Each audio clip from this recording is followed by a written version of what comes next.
हम आपको बता दें कि विवाद जो है केवल नमाज तक सीमित नहीं है। नमाज और हिजाब के बाद अब हम मदरसों की बात करेंगे, क्योंकि मदरसों के नाम पर भी जोरदार हंगामा बरपा है।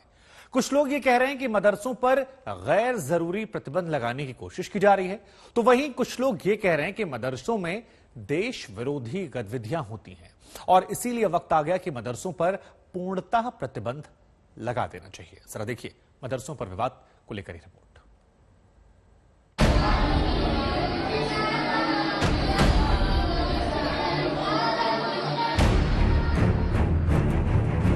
सरकारी मदरसे हैं उनको बंद कर देना चाहिए। अगर बंद नहीं करते तो उनमें कम से कम भगवा तो जारी कर ही देना चाहिए। मुस्लिम धर्मगुरु खुद सरकारी मदरसों को बंद करने की वकालत कर रहे हैं। ऐसे मदरसों के भगवाकरण की बात कह रहे हैं। मुस्लिम धर्मगुरु के मन में मदरसों को लेकर ऐसी बात आई है क्योंकि अब मदरसों को लेकर छिड़ी नई सियासी लड़ाई है। मदरसों को लेकर नया हंगामा कर्नाटक में छिड़ा है। हिजाब, गीता पाठ के बाद नए शिगुफे से विवाद का कारवां आगे बढ़ा है, क्योंकि अब यहां बीजेपी विधायक ने मदरसों पर बैन की मांग उठाई है। आरोप है कि मदरसों में देश विरोध की पढ़ाई है। ಅಂತ ಶಿಕ್ಷಣವನ್ನು ಮದ್ರಾಸಲ್ಲಿ ಕಲಿಸ್ತಾರೆ. ನಾವು ಒತ್ತಾಯ ನಮ್ಮ ಮುಖ್ಯಮಂತ್ರಿಗಳಿಗೆ ಶಿಕ್ಷಣ ಸಚಿವರು ಹೇಳಿದ್ವಿ, ಇವತ್ತು ಮದ್ರಾಸ ಶಾಲೆಗಳನ್ನು ಬ್ಯಾನ್ ಮಾಡಬೇಕು. ಯಾಕೆ ಶಾಲೆಗಳು ಇಲ್ವಾ? ಇನ್ನು ಮುಸಲ್ಮಾನ್ ಕ್ರೈಸ್ತರಲ್ಲ, ಭಾರತೀಯ ಮಕ್ಕಳು ತಾನೆ, ಭಾರತ ಮಾತೆಯ ಮಕ್ಕಳು. बीजेपी विधायक रेणुकाचार्य ने मुख्यमंत्री और शिक्षा मंत्री से ये मांग की तो फौरन ही मुस्लिम धर्मगुरुओं का बयान आया।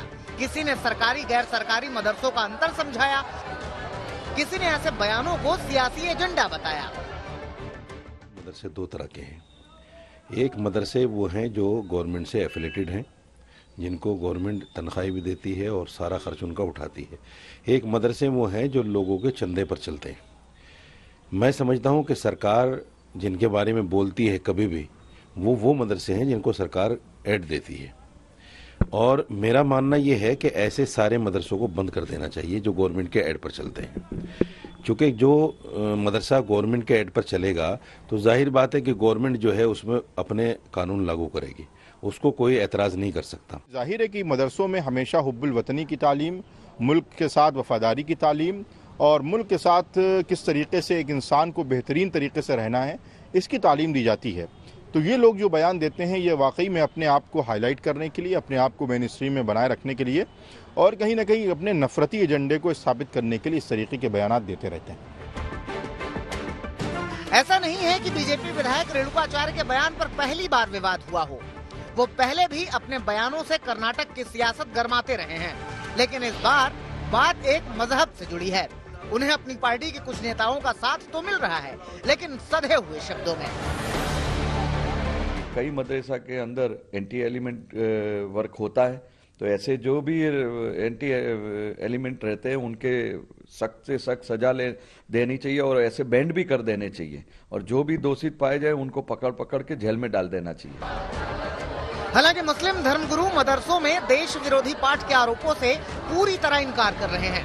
किसी भी मदरसे की जांच कराने की बात कह रहे हैं। मैं दावे के साथ कह सकता हूं, हिंदुस्तान के अंदर कोई भी मिनिस्टर या कोई भी सरकारी अफसर किसी भी मदरसे में जाकर ये जांच कर सकता है कि वो मदरसे क्या करते हैं। जो प्राइवेट मदरसाज हैं वो सिर्फ कुरान की तालीम देते हैं, हदीस की तालीम देते हैं, इसके अलावा उनका कोई भी काम नहीं है। इसलिए मेरा ये चैलेंज है कि उनको वो इस तरह से नहीं कह सकते, न साबित कर सकते हैं। ये उनका सियासी बयान है। उधर मदरसों पर बीजेपी विधायक के बयान से कर्नाटक में नई लड़ाई छिड़ गई है। अब बात हिजाब विवाद से आगे बढ़ी है। इस बयान को लेकर अब नया सियासी तनाव है। सबसे अहम बात है कि प्रदेश में अगले साल चुनाव है। आज तक ब्यूरो।